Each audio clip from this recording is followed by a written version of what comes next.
দেবরের বাসায় দাওয়াত খেতে যাব, আর যাওয়ার টাইমে জামা কাপড় খুঁজে পাচ্ছি না। মানে এত জামা কাপড় থাকার পরও আমি জামা কাপড় খুঁজে পাচ্ছি না, কি পরে যাব তাদের বাড়িতে, সেই টেনশনে মরে যাচ্ছি। তো খোঁজাখুঁজির পর এই তো আমার অনেক দিন আগের কেনার, তখন আমার বেবি হয়নি, আমি একদম ছিলাম, সেই সময় এই গোল পুরোটা কিনা আমার। তো এই একটা ওয়ান পিস সাথে ওড়না নিয়েছি, টাইস নিয়েছি। তো সেগুলা পেয়েছি, ভাবলাম অনেক দিন পরি না, তো পরে এই তো রেডি হয়ে গেলাম। তো পরে টরে তারপরে বোরকা পরে নিলাম। তো পরে এই তো রেডি হয়ে নিলাম। তো সাথে যাবে আমার বোন, তারপরে দুলাভাই।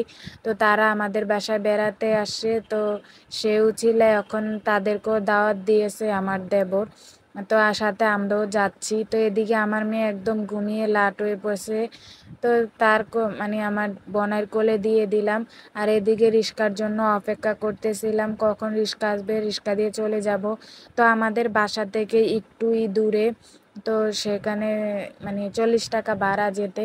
তো রিক্সায় তো পেয়ে গেলাম, 2টা রিক্সা ভাড়া করে নিল। তো চড়ে এক গাড়িতে আমার বোন আর আমার হাজবেন্ড চড়েছে, আরেক গাড়িতে আমার বোন আর আমি চড়েছি। তো চড়েই তো রওনা দিয়ে দিলাম। বেশি দূরে না, এই তো 10 থেকে 20 মিনিট সময় লাগবে যেতে, আরো কম লাগতে পারে, 10 মিনিটই ধরে রাখলাম। তো এই তো এসে পুরুষের ঘরে আগে খাইতে দিয়েছে, তো আমার বাসুর দেবর সবাই মিলে খাওয়া দাওয়া করে নিল। তারপরে এই তো আমরা বসে পড়লাম। তারপরে আমার আরো দেওর বাসুর মানে সবাই খেয়ে নিয়েছে, তারপরে আমরা বসেছি পিচ্ছি পোলাপানটা নিয়ে। তো আমি আগে বসে গেছি, কারণ আমার বাচ্চা কান্নাকাটি করতেছে, ভাবলাম আগে খেয়ে নেই, পরে না হয় আমার আরো জাল আছে, তারপরে ভাবি আছে, বেনটেন আছে, তারা পরে খাবে। তো আমি আগে বসে গিয়েছি। তো এদিকে পোলাও দিয়েছে, ইলিশ মাছ দিয়েছে, সাথে ছিল সালাদ, তারপরে মুরগির রোস্ট করেছে, তো রোস্টও দিয়ে দিল। তারপরে আরো অনেক কিছু রান্না করছে, গরুর মাংস, তারপরে যে ডাল, তারপরে পটলের ভর্তা, সাদা ভাত, এগুলো খেয়েছি।